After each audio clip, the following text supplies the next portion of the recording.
नमस्कार, सुस्वागतम. कला आणि संस्कृती संचालनालय गोवा सरकार यांच्या संयुक्त विद्यमानाने संगीत प्रकाशन आणि सम्राट क्लब माशेल यांच्या सहकार्याने आयोजित प्राध्यापक चिन्मय मधु घैसास लिखित कवडसे या लेखसंग्रहाचे प्रकाशन सोहळ्यास तुमचं स्वागत. कवडसे म्हणजे खिडकीतून, दरवाजातून, छपरातून अथवा एखाद्या फटीतून पडलेले प्रकाशाचे किरण अथवा परावर्तित प्रकाश, तसेच विचारांचे कवडसे या पुस्तकाच्या रूपाने तुमच्या समोर ठेवत आहोत. आजच्या कार्यक्रमात सहभागी होणाऱ्या पाहुण्यांचा परिचय मी थोडक्यात करून देते. आजच्या कार्यक्रमाचे अध्यक्ष आहेत श्री सगुण वेळी, संचालक कला आणि संस्कृती संचालनालय गोवा सरकार. प्रमुख पाहुणे म्हणून आपल्याला लाभले आहेत श्री परेश प्रभू, संपादक दैनिक नवप्रभा तथा नामवंत लेखक. विशेष अतिथी म्हणून आज आपल्या सोबत आहेत श्री दीपक नार्वेकर, मार्केटिंग उपमहाव्यवस्थापक आणि जनसंपर्क अधिकारी गोवा टुरिझम तथा अध्यक्ष सम्राट क्लब इंटरनॅशनल गोवा, आणि श्री सर्वेश फुलारी, अध्यक्ष सम्राट क्लब माशेल. मी आता प्राध्यापक चिन्मय घैसास यांना व्यासपीठावर मान्यवरांना घेऊन येण्याची विनंती करते. तुम्हाला सर्वांना विनंती करते की सर्व अतिथींचे टाळ्याच्या कडकडाटात स्वागत करावे.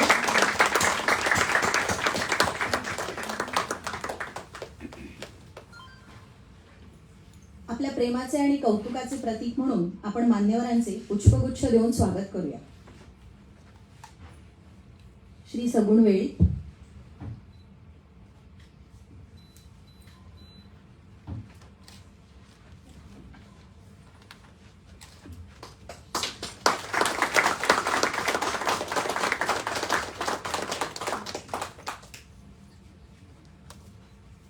परेश प्रभू,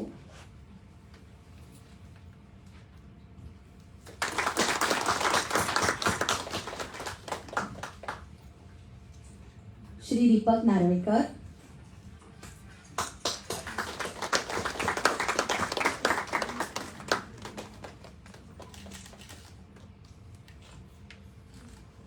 श्री सर्वेश कोलारी,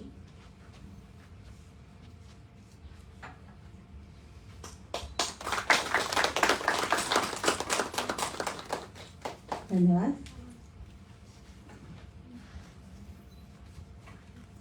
प्राध्यापक चिन्मय घैसास यांना मी विनंती करते की त्यांनी आता प्रास्ताविक करावे. नमस्कार. व्यासपीठावरील मान्यवर, कला संस्कृती खात्याचे संचालक श्री सगुण वेळी, आजच्या कार्यक्रमाचे प्रमुख पाहुणे, दैनिक नवप्रभाचे संपादक आणि नामवंत लेखक श्री परेश प्रभू, सम्राट क्लब इंटरनॅशनलचे अध्यक्ष आणि गोवा टुरिझमचे वरिष्ठ अधिकारी दीपक नार्वेकर, त्याचप्रमाणे आमचे मित्र आणि या आयोजनामध्ये ज्यांनी अतिशय मोलाची अशी आम्हाला साथ दिलेली आहे ते सम्राट क्लब माशेलचे विद्यमान अध्यक्ष सर्वेश फुलारी, गोवा विद्यापीठातील माझा सहकारी वर्ग, माझे सर्व विद्यार्थी, हितचिंतक आणि उपस्थित सर्वांना विनम्र अभिवादन करतो, नमस्कार करतो. कवडसे हा लेखसंग्रह आज तुमच्या समोर सादर करताना खूप आनंद होतो आहे. प्रत्येक व्यक्ती आपल्या आजूबाजूला आपलं रोजचं जीवन जगत असताना वेगवेगळ्या प्रकारचे अनुभव घेत असते आणि याच अनुभवांचं कुठेतरी एक गाठोडं हे आपल्या गाठीशी असतंच आणि क्वचित प्रसंगी एखादा व्यक्ती त्यावर विचार करतो आणि यथाशक्ती यथामती जसं आपल्याला जमेल तसं ते व्यक्त करण्याचा प्रयत्न करतो. असंच आपल्या आजूबाजूला समाजातील वेगवेगळे प्रश्न असतील किंवा समाजातील वेगवेगळे गुण अवगुण जे काही आजूबाजूला दिसलं ते टिपण्याचा आणि ते लिहून काढण्याचा आणि आज तुमच्या सर्वांच्या समोर ठेवण्याचा एक अतिशय साधा प्रयत्न केलेला आहे.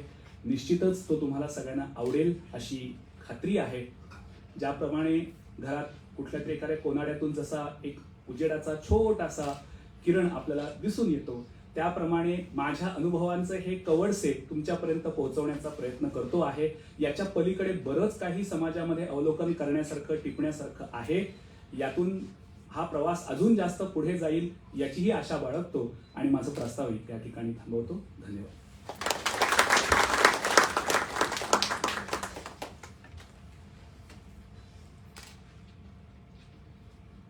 व्यासपीठावरील मान्यवरांना विनंती आहे की त्यांनी आता दीप प्रज्वलन करावे.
ज्या क्षणाची आपण सर्वजण आतुरतेने वाट पाहत आहोत तो क्षण म्हणजे पुस्तक प्रकाशनाचा.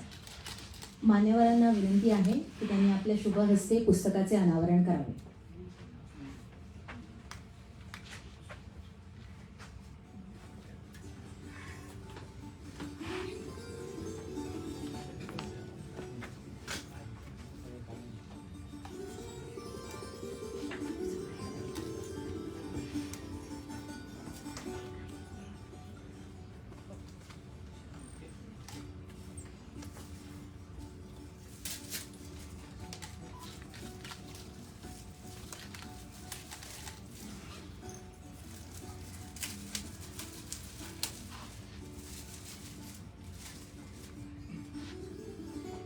हे घालूया का? हा ते बंद कर. बरं त्याची पुढची पेपर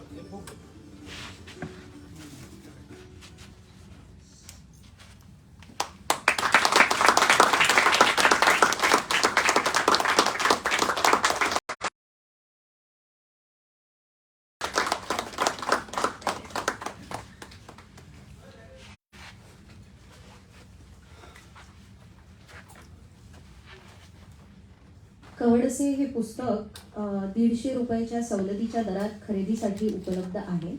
तसेच रेशीम गाठी नावाचे लेखकाचे मागील पुस्तक मराठीत अनुवादित केलेल्या निवडक कोकणी निबंधांचा संग्रह देखील कोणाला हवा असल्यास 150 रुपये लेखक संग्रहाचे कवडसेच्या या पुस्तकाच्या विमोचन सोहळ्यास आमच्यामध्ये उपस्थित आहेत दैनिक नवप्रभाचे संपादक सन्माननीय Paresh Prabhu, director of art and culture Shri Sagun Veli, लेखक चिन्मय गैसास, सम्राट क्लब मार्सेलचे अध्यक्ष सर्वेश फुलारी. उपस्थितांमध्ये आमच्या सम्राट क्लब इंटरनॅशनलचे दीपक तिळवे, गौतम खरंगटे, माझे मित्र प्रकाश पर्येकर, विनय बापट, त्याचप्रमाणे सर्व मान्यवर. खूप चांगलं वाटलं आज या ठिकाणी कवडसे या पुस्तकाचं विमोचन करण्यात आलेलं आहे. चिन्मय घैसास हे तरुण पिढीतले लेखक आहेत आणि त्यांनी जे लेख लिहिलेले आहेत ते त्यातून खरोखरच समाजाचं प्रतिबिंब आपल्या दृष्टिकोनात येतं आणि अशा प्रकारचे लेख लिहिणे आज आवश्यक आहे. त्यांचं हे दुसरे पुस्तक आहे आणि उत्तरोत्तर पुढे भविष्यामध्ये ते आणखी अनेक पुस्तके लिहितील अशी मला अपेक्षा आहे. आजचे इंटरनेटचं हे सगळं जग आहे आणि या इंटरनेटच्या जमान्यामध्ये पुस्तकांना खूप महत्त्व आहे. पुस्तकांचा सहवास हा आपण सदैव बाळगला पाहिजे, तरच आपला समाज प्रगल्भ बनणार आहे. म्हणून पुस्तकांना आम्ही खूप महत्त्व दिलं पाहिजे. आणि श्री घैसास, आमचे चिन्मय घैसास हे चांगल्या पद्धतीनं हे काम करत आहेत आणि त्यांचे लेख खरोखरच खूप विचार करण्यासारखे असतात आणि समाजामध्ये ज्या काही गोष्टी घडत असतात ते त्यांच्या लेखामधून प्रतिबिंबित होतात. मी त्यांना आजच्या या दिवशी त्यांचं अभिनंदन करतो की त्याने हे पुस्तक प्रकाशित केलं आणि परत मला खात्री आहे ते निश्चितच आणखी पुस्तकं लिहितील. त्यांची ओळख तुम्हाला सर्वांनाच आहे. एक चांगले वृत्त निवेदक, एक लेखक, एक कवी आणि शिक्षणामध्येही त्यांनी चांगलं नावलौकिक आणि कर्तृत्व बजावलेलं आहे. अशा व्यक्तीच्या या उद्घाटन सोहळ्याला मला इथे बोलावल्याबद्दल मी त्यांचा शतशः ऋणी आहे. सम्राट क्लब इंटरनॅशनल हा प्राचीन संस्कृती, कला आणि आमची जी प्राचीन परंपरा आहे त्याला उत्तेजन देतो आणि आम्ही साहित्यालाही खूप उत्तेजन देत असतो. यावर्षी आम्ही सम्राट साहित्य संगम हा कार्यक्रम आयोजित केला होता, त्यालाही खूप प्रतिसाद मिळाला होता. आजच्या या पुस्तक प्रकाशनाला सम्राट क्लब मार्सेलने त्यांच्यासोबत साथ दिलेली आहे आणि सम्राट क्लब अशा पद्धतीने साहित्यासाठी आम्ही आमचं योगदान देत असतो. आमचा 17 ऑगस्टला सम्राट काव्य महोत्सव हा एक फार मोठा कार्यक्रम आयोजित करण्यात आलेला आहे आणि त्या कार्यक्रमाला तुम्ही पण उपस्थित राहा. तो पणजीमध्येच आयोजित करण्यात येईल. तर मी जास्त बोलत नाही. आजच्या या पुस्तक सोहळ्याच्या निमित्ताने मी चिन्मयला शुभेच्छा देतो आणि त्यांनी निश्चितच आणखी पुस्तके लिहावी एवढं सांगतो आणि माझे 2 शब्द पूर्ण करतो. धन्यवाद.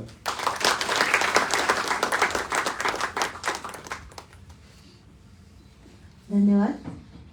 आजच्या कार्यक्रमाचे प्रमुख व्यक्ती डॉक्टर मनोहर जाधव, विद्यमान प्रमुख डॉक्टर बाबासाहेब आंबेडकर अध्यासन, तथा माजी प्रमुख मराठी विभाग सावित्रीबाई फुले पुणे विद्यापीठ काही अपरिहार्य कारणास्तव आज इथे येऊ शकले नाहीत, पण त्यांनी त्यांचे विचार व्यक्त करण्यासाठी एक व्हिडिओ संदेश आवर्जून पाठवला आहे.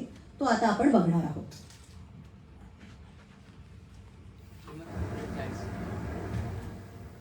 सर्वांना नमस्कार. आज आपण चिन्मयच्या पुस्तक प्रकाशन समारंभाला एकत्र जमलेलो आहोत. काही प्रापंचिक कारणामुळे मला स्वतःला गोव्याला येता आलं नाही, त्यामुळे चिन्मयने हा मार्ग सांगितला की किमान एक संक्षिप्त व्हिडिओ करून तुम्ही पाठवा, जेणेकरून श्रोत्यांना प्रेक्षकांना तो दाखवता येईल. चिन्मय हा सावित्रीबाई फुले पुणे विद्यापीठाच्या मराठी विभागाचा विद्यार्थी आणि ज्या वर्षी त्याने प्रवेश घेतला त्याच वर्षी पहिल्या महिन्यामध्येच माझ्या लक्षात आलं की हा अतिशय धडपड करणारा विद्यार्थी आहे आणि त्याचा स्वतःचा एक मित्रपरिवार विद्यापीठात त्याने निर्माण केला. विद्यापीठाच्या वेगवेगळ्या विभागाशी तो संबंधित राहिला. अनेक उपक्रम त्याने या विद्यापीठात केले आणि अतिशय संघर्षाने वाटचाल करत तो आज गोवा विद्यापीठामध्ये मराठी विषयाचा प्राध्यापक आहे. शिक्षक म्हणून त्या गोष्टीचं मला अतीव समाधान आहे. तसं कवडसे हा जो ललित लेख संग्रह आहे, त्या लेखसंग्रहामध्ये एकूण 17 लेख आहेत आणि तुम्ही जर हे पुस्तक चाललं तर तुमच्या लक्षात येईल की या पुस्तकामध्ये विषयाचं वैविध्य आहे. मी मगाशी ललित लेख संग्रह असा उल्लेख केला, पण तो आहे ललित लेख संग्रहच, पण त्याच्यामधून एक वैचारिक भान प्रकट झालेलं आहे. ते वैचारिक भान समकालीन स्वरूपाचं आहे. म्हणजे वर्तमान स्थितीमध्ये समाजाचे जे जे काही प्रश्न आहेत त्या प्रश्नांची मीमांसा चिन्मयने आपल्या लेखामधून केलेली आहे. ही मीमांसा करताना मला एक लक्षात आलं की त्याच्याजवळ एक बौद्धिक कळकळ आहे, स्वतःची एक चिंतनशीलता आहे, स्वतःचा एक दृष्टिकोन आहे. समाजाकडे, व्यक्तींच्या समूहाकडे आपण स्वतंत्रपणे पाहिलं पाहिजे. आपल्या मनात कोणताही पूर्वग्रह असू नये किंवा पूर्वग्रहाच्या आधारे मतं तयार करू नयेत, तर प्रत्यक्ष अनुभवाच्या आधारे सामाजिक वर्तनाची मीमांसा आपण केली पाहिजे, असं एक सूत्र त्या वैचारिकतेमध्ये आपल्याला दिसतं. मला विशेष असं वाटतं की एवढ्या तरुण वयात या पद्धतीची एक समज विकसित होणं आणि अत्यंत जबाबदारीने ते मांडणं, याच्यासाठी एक स्वयंप्रतिभा असावी लागते हे तर खरंच, पण व्यासंग आणि निरीक्षण आणि अनुभवाची विविधता ही देखील असावी लागते. म्हणजे या कवडसे लेख संग्रहामध्ये त्याच्या प्रतिभेची चुळूक दिसते, विषयाचं नाविन्य दिसतं, मीमांसा कशा पद्धतीने केली पाहिजे याचं एक अभिनव दर्शन त्या लेख संग्रहामध्ये होतं. त्यामुळे हा लेखसंग्रह अतिशय उत्तम असा झालेला आहे. त्याला वाङ्मय मूल्य तर आहेच, पण एक सामाजिक भान व्यक्त करणारं लेखन म्हणून देखील आपण या पुस्तकाकडे पाहू शकतो. म्हणजे या पुस्तकातून आपल्याला असं लक्षात येईल की आपण देखील अगदी छोटे छोटे वाटावे असे प्रश्न सातत्याने दुर्लक्षित करतो, पण अशा अनेक गोष्टी जर आपण दुर्लक्षित केल्या, त्यावर जर बोट ठेवलं नाही, तर समाज मनामध्ये त्याची दखल घेतल्या जात नाही. म्हणून प्रश्न छोटा असो अथवा मोठा, त्याची दखल घेणं, त्याची नोंद घेणं हे अतिशय महत्त्वाचं असतं. या लेखसंग्रहामध्ये ते आपल्याला दिसतं. म्हणून मी या लेखसंग्रहाच्या निमित्ताने चिन्मयचं अभिनंदन करतो, त्याला शुभेच्छा देतो. आणि मी स्वतः येऊ शकलो नाही त्याबद्दल दिलगिरी व्यक्त करतो आणि या ठिकाणी थांबतो. धन्यवाद.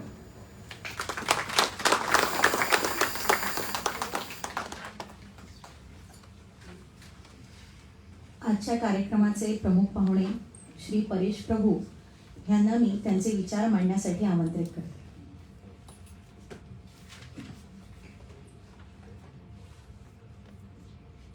आजच्या कार्यक्रमाचे अध्यक्ष, राज्याच्या कला आणि संस्कृती खात्याचे संचालक सगुणजी वेळी, आजचा उत्सव मूर्ती याच्या पुस्तकाचं प्रकाशन या ठिकाणी नुकतंच झालं.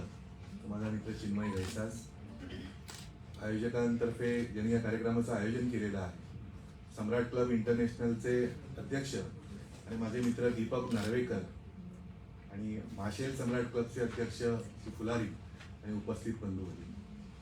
गेल्या शनिवारी याच सभागृहामध्ये माझ्या स्वतःच्या पुस्तकाचं प्रकाशन झालेलं होतं. एकट्याचे गाणे, शंकर रामाणी यांचे पत्रसंचित, इथेच कार्यक्रम होता आणि आज चिन्मयच्या प्रकाशन समारंभाला उपस्थित राहण्याची संधी मला मिळालेली आहे. जसं मगाशी प्रास्ताविकामध्ये त्यांनी सांगितलं, हे कवडचे आहे, एक छोटंसं पुस्तक आहे. 84 पानांचं 17 लेखांचं छोटेखानी पुस्तक आहे. हा झगझगीत प्रकाश नसेल, परंतु हे कवडचे, हे विचारांचे कवडचे. हे कवडचे जे असतात ना, हा कधी परिपूर्ण प्रकाश नसतो, परंतु ते त्याचं दर्शन सुद्धा तितकंच सुखद असतं, तितकंच देखणं असतं. म्हणून अशा प्रकारचा सुंदर लेखसंग्रह चिन्मयने आपल्यासमोर आणलेला आहे. हे वर्तमानपत्रातलं स्तंभलेखन आहे. हे सगळे लेख गोवन वार्ता दैनिकामध्ये प्रकाशित झालेले होते. आणि जसं आता सरांनी सांगितलं की वर्तमानपत्रामधून लिहिणं आणि सातत्यानं लिहिणं हे सोपी गोष्ट नाही. त्याच्यामध्ये चिकाटीपूर्ण सातत्य लागतं. जाधव सरांनी प्रस्तावनेमध्ये पण नमूद केलेलं आहे. त्याच्यामध्ये चिकाटी लागते, त्याच्यामध्ये सातत्य लागतं, त्याच्यामध्ये शिस्तीची बैठक असावी लागते. तुम्ही नेटाने ते दर आठवड्याला तुम्हाला ते सदर लिहावं लागतं. त्याच्यामध्ये विषयाचं नाविन्य पण असावं लागतं की त्याच्यामध्ये वाचकांना आकृष्ट करण्याची, वाचकांना खिळवून ठेवण्याची ताकद त्या लेखनामध्ये असावी लागते. आणि सगळ्यात महत्वाचं काय असेल तर स्वतःचा विचार असावा लागतो, जो या पुस्तकामध्ये आहे. की त्याचा स्वतःचा विचार चिन्मयने या छोट्या छोट्या लेखामधून वेगवेगळ्या विषयावरती त्याने आपले विचार त्याच्यातनं मांडलेले आहेत. जाधव सरांचं मनोगत आता आपण ऐकलं. त्यांची या पुस्तकाला प्रस्तावना आहे आणि प्रस्तावनेमध्ये त्यांनी आपल्या विद्यार्थ्याविषयीचं एक वाक्य जे लिहिलेलं आहे ते मला महत्वाचं वाटलं. जाधव सरांनी असं लिहिलेलं आहे की तरुण वयामध्ये समाजासंबंधी विचार करण्याची त्याची बौद्धिक कळकळ मला महत्वाची वाटते, असं त्यांनी म्हटलेलं आहे. आणि त्याच्यात सरांनी आता जो उल्लेख केला की याच्यामध्ये वैचारिकता आहे. हे सगळे लेख वैचारिक लेख आहेत, परंतु त्याला लालित्याची डूब आहे. वैचारिकता आणि लालित्य या दोन्हींचं एक मिश्रण या लेखामध्ये आहे आणि हे या लेखसंग्रहाचं वैशिष्ट्य आहे. या लेखनाचं एक सूत्र जर बघायला गेलं तर मला असं एक जाणवलं की हे सगळे लेख वाचताना एक गोष्ट आपल्या लक्षात येते की जो विषय असतो लेखाचा, तो विषय त्याच्यावरती तो विचार करतो आणि त्याचे वेगवेगळे पैलू त्याच्यावरती ब्रेनस्टॉर्मिंग त्याने कसं केलेलं आहे ते लेखामध्ये तुम्हाला पूर्ण याच्यामध्ये दिसतं. म्हणजे याचं एक फॉर्म्युला जर आपण शोधायला गेलं लेखनाचा तर आपल्याला असं दिसेल. म्हणजे उदाहरण बघा की याच्यामध्ये टीव्हीवरती एक लेख आहे. मग तो टीव्हीच्या सगळ्या ज्या बाजू आहेत त्या हळूहळू मांडत जातो, एक एक पापुद्रा त्याच्यातला उलगडत जातो. तो म्हणतो की टीव्हीवरचे मग सुमार कार्यक्रमाविषयी तो बोलतो, टीव्हीवरची दृश्य बघून वाढलेली गुन्हेगारी त्याच्याबद्दल तो बोलतो, की टीव्ही पुढे सतत बसण्यातून प्रत्यक्ष जीवनानुभवाला आपण कसे पारखे झालेलो आहोत ते तो सांगतो, किंवा टीव्हीमुळे जडणाऱ्या शारीरिक व्याधीबद्दल बोलतो. म्हणजे सगळे पैलू, त्या विषयाचे सगळे पैलू एक एक कप्पा उलगडत उलगडत ते मांडणं, त्याचं कसब त्या लेखामध्ये त्याच्या आहे. मग मध्ये एखादं असं वाक्य येतं की त्याच्यात तो लिहितो की टीव्हीचा रिमोट भले आपल्या हातामध्ये असेल, परंतु आपल्या संपूर्ण जीवनाचा रिमोट आपण त्या टीव्हीच्या हातात कधीच देऊन टाकलेलं. असं एक चमकदार वाक्य येतं की आपल्याला खडबडून जागं करतं. हे काहीतरी याच्यातनं हा विचार त्याच्यातनं मांडलेला आहे की टीव्ही सगळ्या त्याच्या गैरगोष्टी सांगताना हा असा एक चमकदार विचार त्याच्यातनं तो मांडतो. हे लेखाचं वैशिष्ट्य आहे. तो असं म्हणतो की संगणकाला जसा व्हायरस आला तो फॉर्मॅट जसा करावा लागतो तसं आपण स्वतःलाही कधीतरी फॉर्मॅट करणं आवश्यक आहे. स्वतःलाही पडताळून घेणं आवश्यक आहे.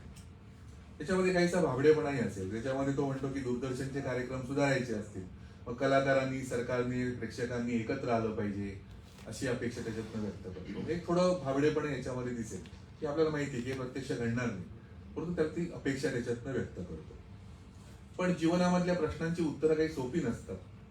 ती काही शोधायची नाहीत का, तर शोधण्याचा प्रयत्न, एक प्रामाणिक प्रयत्न या लेखनामधून चिन्मयने केलेला आहे. त्याच्यामध्ये एक लेख जो आहे तो क्रांती ऑनलाईनची असा आहे.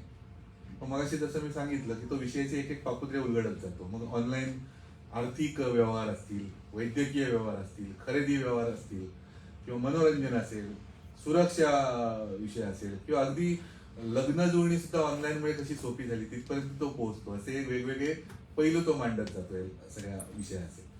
आणि मग परत त्याचे एखादं विचार त्याच्यातून तो मांडतो की ऑनलाईनचे काही वाईट परिणाम जरी आपल्या समोर असले तर त्यामुळे झालेल्या सकारात्मक क्रांतीला आपण नाकारू शकत नाही. हा विचार झाला त्याच्यात. ही बैठक आहे त्या लेखनाची.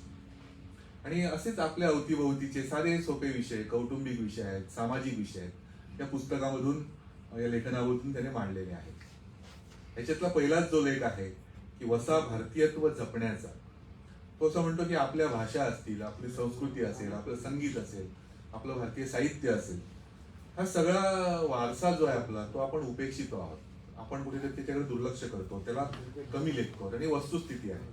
याचा दोष कशाला तो देतो की तो दोष हा शिक्षण पद्धतीचा आहे की आपल्याला सांगितलंच गेलं नाही. आपले राष्ट्रपुरुष असतील, आपली संस्कृती असेल, हे आपल्याला शिकवलंच गेलेलं नाही. हे सगळं अत्यंत महत्वाचे असे विचार ते लेखनातून त्याने मांडलेले आहेत. तो म्हणतो की वारसा जपण्याची जबाबदारी भारतीय नागरिकांच्या आणि प्रामुख्याने तरुणाईच्या खांद्यावर आहे. मला हे महत्वाचं वाटतं कारण स्वतः एक तरुण प्राध्यापक हा विचार मांडतो आहे. कौटुंबिक विषयाच्यामध्ये काय आहेत, एक आहे कुटुंबातील लायबिलिटी नावाचा एक लेख आहे. म्हणजे कुटुंबातली ओझं झालेली माणसं असा धरण हा याचा विषय आहे.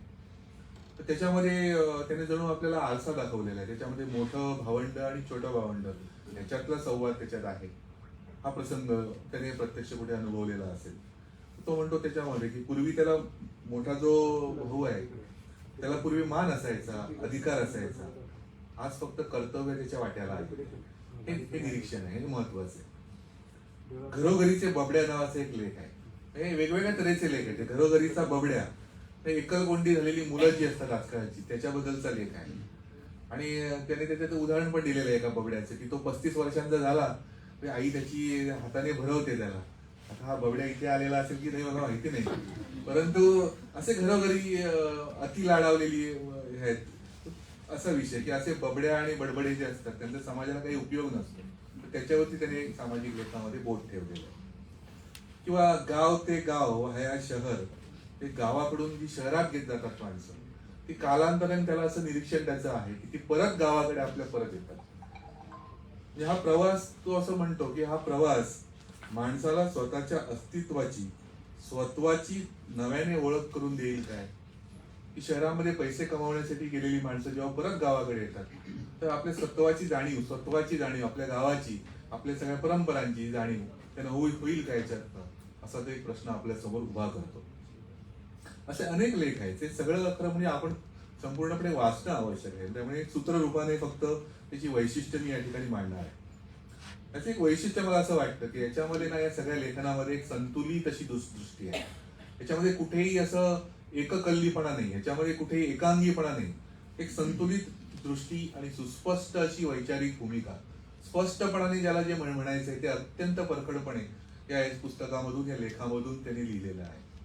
अनेकदा असं असतं ना की जुन्या गोष्टींचं आपण जेव्हा समर्थन करतो, की जुन्या ज्या चांगल्या गोष्टी आहेत त्यांचं जेव्हा आपण समर्थन करतो तेव्हा आपण प्रतिगामी ठरण्याचा धोका असतो. आपल्याला ठरवलं जातं कदाचित की हा संस्कृतीविषयी बोलतोय, हा पुराणाविषयी बोलतोय, इतिहासाविषयी बोलतोय, त्या कुठेतरी हा प्रतिगामी आहे.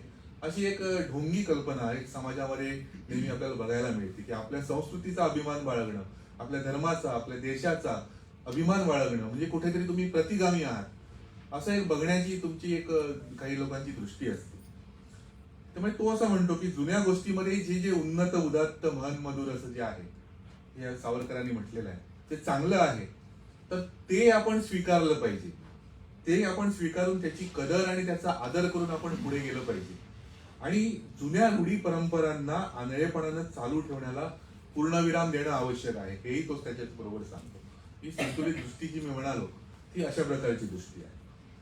भूतदया नावाचा एक लेख आहे की निसर्गाचं संपूर्ण चक्र हे मानव केंद्रीय असलं पाहिजे असा विचार त्याने मांडलेला आहे. हे विचार छोटे वाटतात आपल्याला, परंतु त्याच्यामध्ये एक आशय जो दडलेला आहे ना, तो आपल्याला विचार करायला लावणार आहे की प्रत्येक विषयावरती हे सर्वसमावेश असे विचार त्या पुस्तकात त्याने मांडलेले आहे. या पुस्तकाचं आणखी एक ठळक वैशिष्ट्य मला आवर्जून नमूद करायचं आहे. याची भाषा जी आहे ना लेखांची, प्रौढ आणि प्रगल्भ अशी भाषा आहे की अशी मराठी सहसा गोव्यामध्ये वाचायला मिळत नाही. अशा प्रकारची एक प्रगल्भ अशी भाषा, एक ठोस चांगली भाषा, टाळ्या वाजवायच्या असतील वाजवायला हरकत नाही, पण अशा प्रकारची प्रगल्भ आणि प्रौढ अशी एक सुसंस्कृत अशी भाषा, हे एक शैली, असं म्हणतात की स्टाईल इज द मॅन. जो आपण लिहितो ना, आपण आपल्या शब्दामधून, आपल्या शैलीमधून हे माणसाचं व्यक्तिमत्व आपल्याला कळत असतं. आपण बोलतो, आपण कसं बोलतो, आपण कशा पद्धतीने बोलतो, आपल्या शब्दामध्ये बोलण्यामध्ये शिव्या असतात का, आपल्या याच्यामध्ये आपली पात्रता त्याच्यातनं आपण लोकांना दाखवून देत असतो. त्यामुळे प्रगल्भ अशी वैचारिक प्रगल्भता आणि प्रौढ भाषा या संग्रहाचं महत्वाचं वैशिष्ट्य आहे. विवेकानंद असं म्हणतात की आपण माणसं जी आहोत ही पूर्णत्वाचे प्रवासी आहे, की आपण पूर्णत्वाकडे आपला प्रवास असतो. आपलं आयुष्य काय असतं की आपण परिपूर्णतेकडे, to be perfect, to be divine असा आपला हा प्रवास सगळ्या आयुष्याचा असतो. त्यामुळे या दृष्टीने जेव्हा आपण स्वतःविषयी, आपल्या भोवतीच्या समाजाविषयी चिंतन करणं आवश्यक असतं, त्याच्यामध्ये जर बदल घडवायचा असेल तर आपल्याला कळलं पाहिजे ना की काय बदल घडवायचा आहे.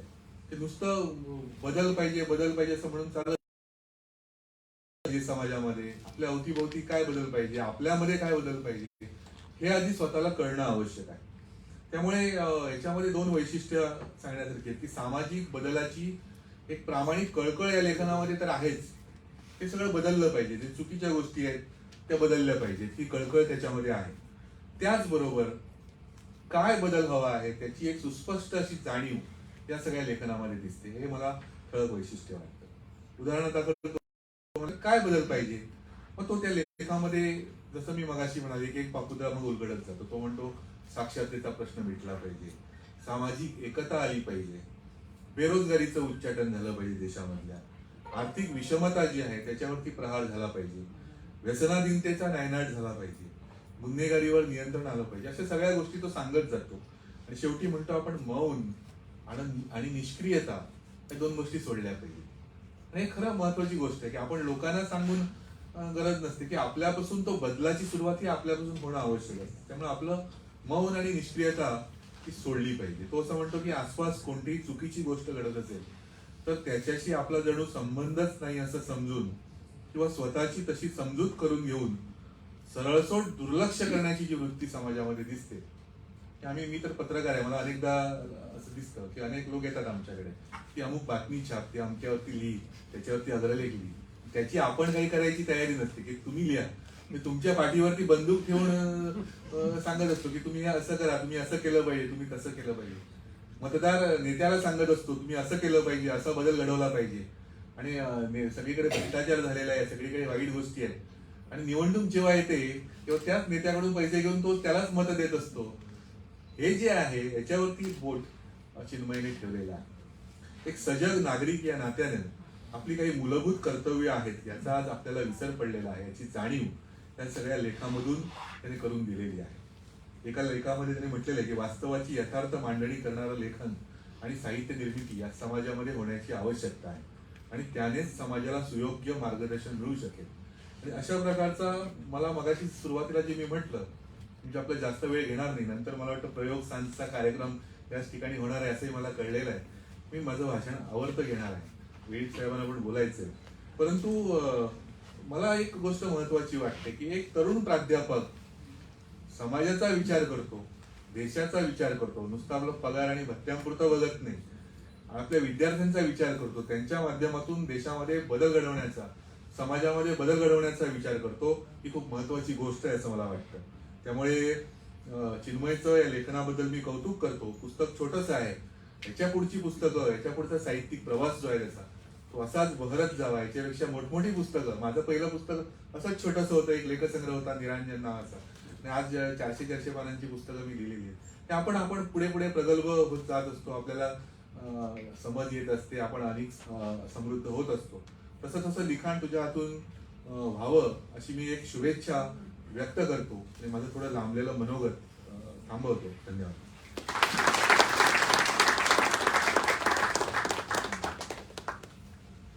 धन्यवाद. आजच्या कार्यक्रमाचे अध्यक्ष श्री सगुण वेळीप यांना मी अध्यक्षीय भाषण करण्याची विनंती करते.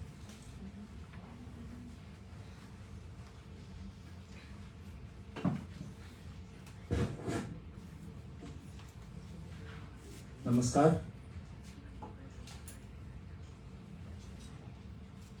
कवडसे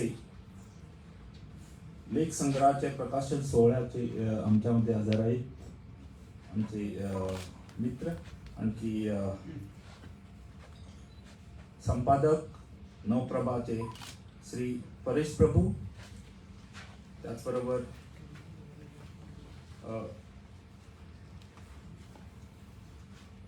आमचे कलीग टुरिझममध्ये काम करणारे दीपक नार्वेकर, त्याचबरोबर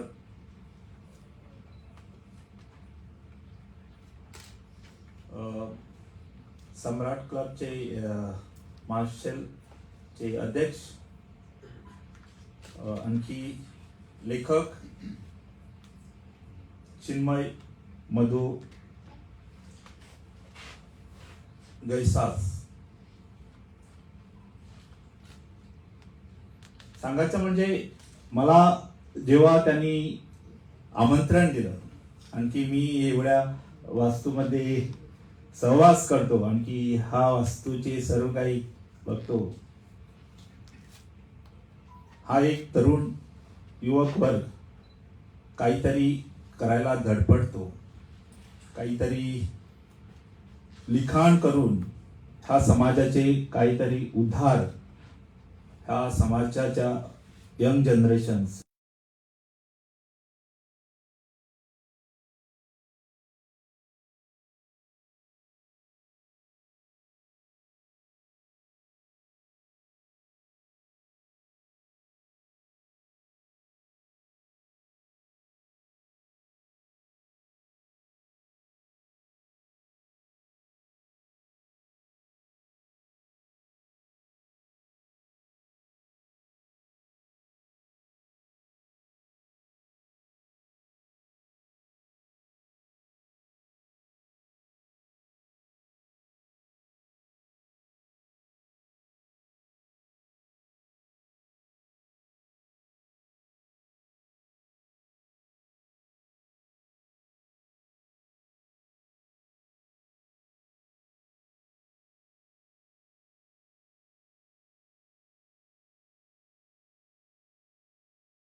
साठी त्यांचं सहकार्य लाभतच असतं, परंतु या कार्यक्रमासाठी हा कार्यक्रम आपला आहे असं समजून सम्राट क्लबने ज्या पद्धतीने आम्हाला मदत केली त्याबद्दल त्यांचेही आभार. आमचे सर्व पत्रकार मित्र, मीडिया, प्रेस यांचेही मनपूर्वक आभार. या एकूण कार्यक्रमाच्या आयोजनामध्ये तुम्ही सभोवताली नजर फिरवली तर माझे सहकारी आणि माझा भला मोठा शिष्य परिवार हा तुम्हाला या ठिकाणी दिसेल. ही माझी खरी ताकद आहे असं आज मी म्हणू शकतो, कारण अर्ध्यापेक्षा अधिक संख्येने या सभागृहामध्ये माझे विद्यार्थी आज मला दिसत आहेत आणि कुठल्याही प्रकारे एखाद्याला सांगावं लागलं नाही की हे काम कर, सर मी हे करू का, सर मी ते करू का, असं म्हणत आपुलकीने त्यांनी प्रत्येक जबाबदारी खांद्यावर घेतली, म्हणून हा रथ मी हाकू शकलो असं मला वाटतं. या पुस्तकाचं ज्या वेळेला प्रकाशन जाहीर झालं त्यावेळेला वेगवेगळ्या व्यक्तींनी त्याचं पुस्तक परिचय, पुस्तक परीक्षण वर्तमानपत्रांमधून जाहीर केलं. गोमंतकातील नामवंत लेखक दिनकर मुरकुंडे यांनी या विषयावर आपलं पुस्तक परिचय दिलं. गौरी नाडकर्णी आणि तन्मयी सहकारी या माझ्या 2 विद्यार्थिनी त्यांनी देखील या पुस्तकाचं परीक्षण वर्तमानपत्रांसाठी लिहिलं, त्याबद्दल त्यांचेही मनपूर्वक आभार.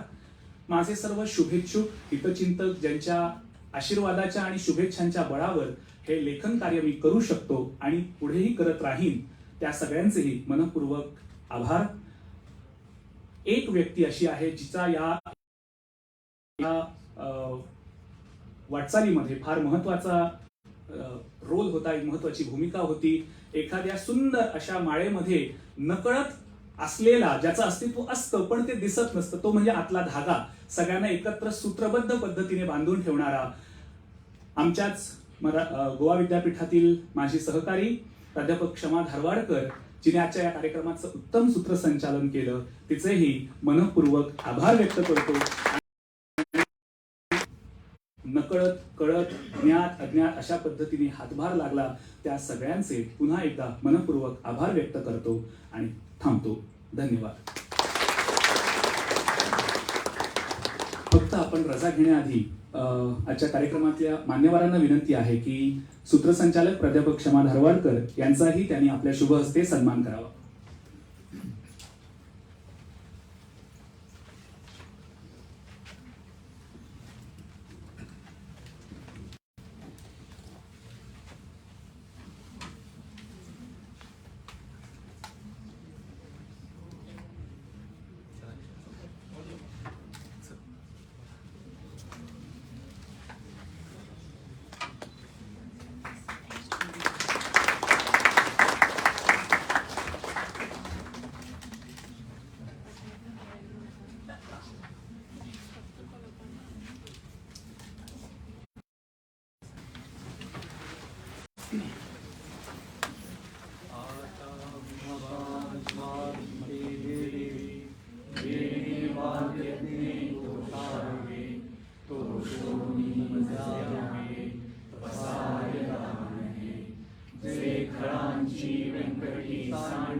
ईश्वर निष्ठांची मान्याळी अनवरत भूमंडळी भेटतो रूपा चलागत करुचे आरव चेतना चिंतामणीचे गाव बोधकेचे अर्णव पीयूषांचे चंद्रमेचे लांछन मार्कंडचे तापहीन ते सर्वाणी सदा सज्जन सूर्यले होतु किंबहुना सर्वसुखी पूर्ण होऊनी तिन्ही लोकी भजितो आदिपुरुषी अखंडित आही ग्रंथोपजीविये विशेषी लोकी ये दृष्टादृष्ट विजये ओवावेजी एकमे श्री विश्वेश्वराहो आहोई दान बसावो येणे वरे ज्ञानदेवो सुखिया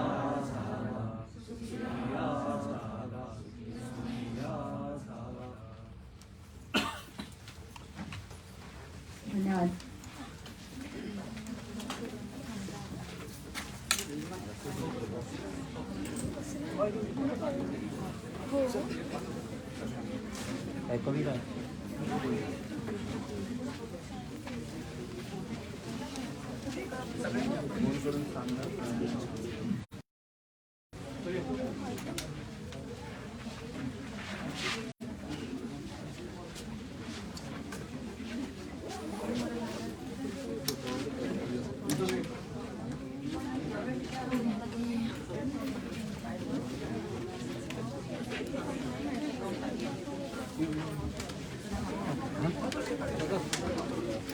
अरे वा उद्या